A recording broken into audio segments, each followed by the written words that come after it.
আপনাদের চেহারাগুলি যত সুন্দর দেখাচ্ছে, মুখে যেমন 1.5-2 মাস আগে, 1.5 মাসই ধরি, 1.5 মাস আগে খেজুরতলা বাজারে বাংলাদেশ জামাত ইসলামী আমরা করতে পারবো, এটা কে কি চিন্তা করেছেন? একটু হাত তুলেন তো। কেউ, আমরা কেউই করিনি। তো যে আল্লাহ তাআলা আমাদের চিন্তার বাইরে, আমাদের কল্পনার বাইরে এক অসম্ভবকে সম্ভব করে দিয়েছে শক্তি দিয়ে, বিনয় অবনত চিত্তে আল্লাহর দরবারে আমরা বলছি আলহামদুলিল্লাহ।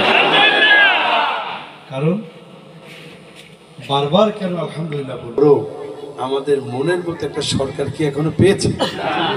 তাহলে নিয়ামত একটা পেয়েছি, আরো নিয়ামত বাকি আছে। স্বাধীনতা অর্জন করতে গিয়ে আমাদের সময় লেগেছিল 9 মাস। 9টি মাস রক্তক্ষয়ী সংগ্রামের মাধ্যমে আমরা বাংলাদেশের স্বাধীনতা অর্জন করেছিলাম।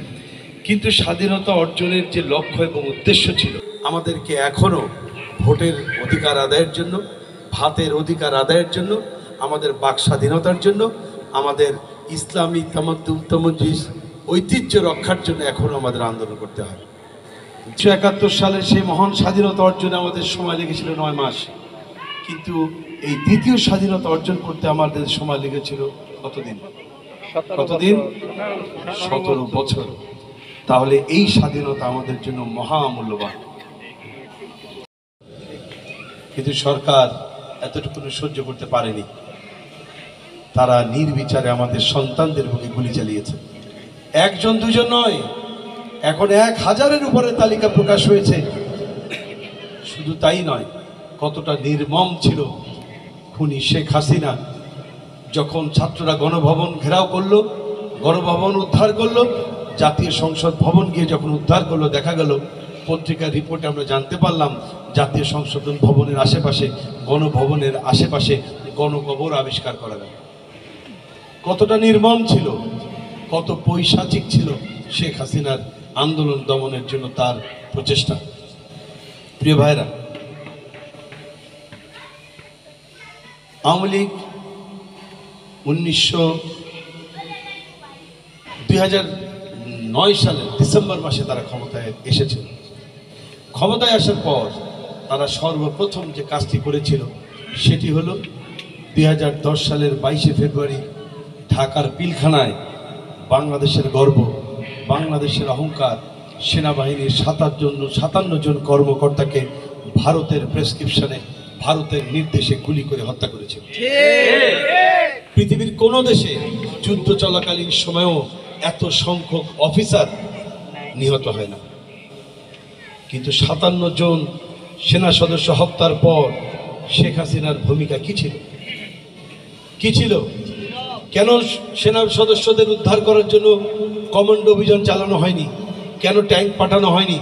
কেন আওয়ামী লীগের যারা ভারতের দালাল হিসেবে চিহ্নিত সেই নানক, তাপস, সাহারা খাতুনদের মতো লোকদেরকে পাঠিয়ে কেন আলোচনার নামে সময় ক্ষেপণ করা হয়েছিল?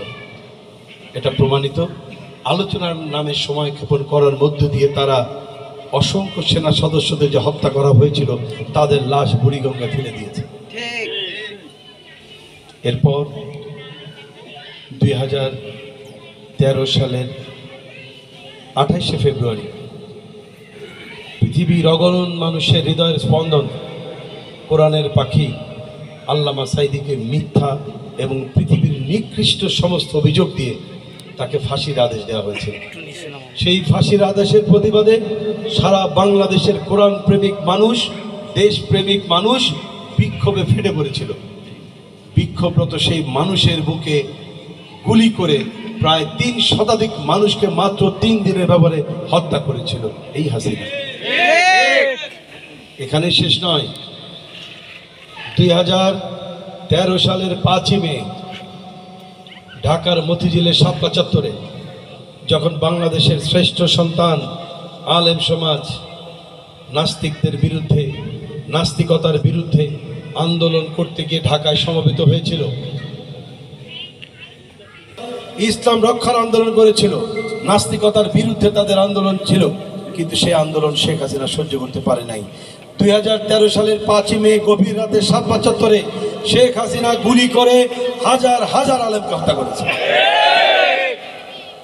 এখানেই শেষ নয়, 2018 সালে সেই আন্দোলনেও আওয়ামী লীগের সন্ত্রাসী ছাত্র সংগঠন ছাত্রলীগ গুলি করে আমাদের ছাত্রকে হত্যা করেছিল।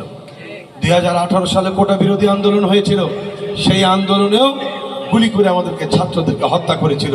সর্বশেষ 2024 সালে সমস্ত রেকর্ড ভঙ্গ করে দিয়ে হাজার হাজার ছাত্রকে নির্মমভাবে শেখ হাসিনা হত্যা করেছিল। এর কি কারণ ছিল? এর একটি কারণ ছিল, শেখ হাসিনা তার ক্ষমতাকে পাকাপোক্ত করা, ক্ষমতাকে চিরস্থায়ী করতে চেয়েছিল। জনগণের ভোটে নির্বাচিত কোনো সরকার ছিল না। 2010 সাল থেকে 2024 সাল পর্যন্ত 4টি নির্বাচন তারা সংগঠিত করেছে। একটি নির্বাচনে জনগণের সরাসরি কিংবা প্রত্যক্ষ অংশগ্রহণ ছিল না। 2008 সালের নির্বাচনে এই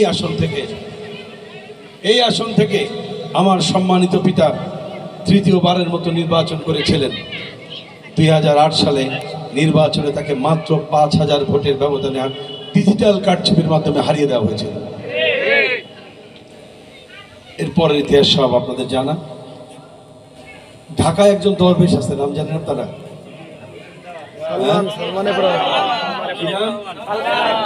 পিরোজপুরে একজন দরবেশ আছে, নাম জানেন?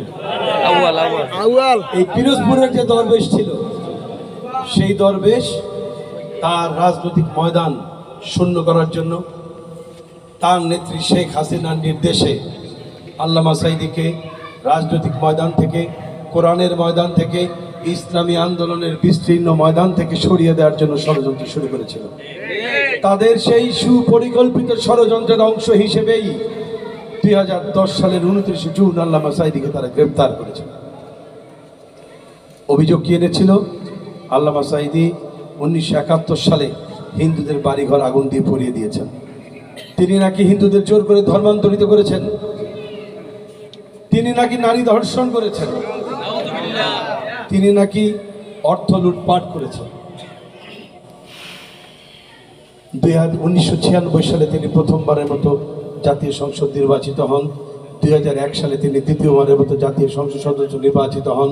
2008 সালেও তিনি তৃতীয়বারের মতো নির্বাচন করেছিলেন। ওই নির্বাচনে আপনারা ভোট দিয়েছিলেন না? দিয়েছিলেন না? তাহলে আপনারাও নিশ্চয়ই 71 সালে কোনো অপরাধ করেছিলেন।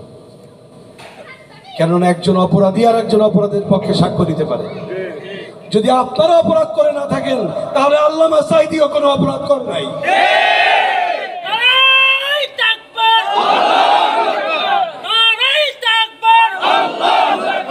একজন নিরীহ নিরপরাধ নির্দোষ মানুষকে শুধুমাত্র কোরআনের দাওয়াত দেওয়ার অপরাধে তাকে কারাগারে তারা আটকে রেখেছিল, আর কোনো কারণ নেই।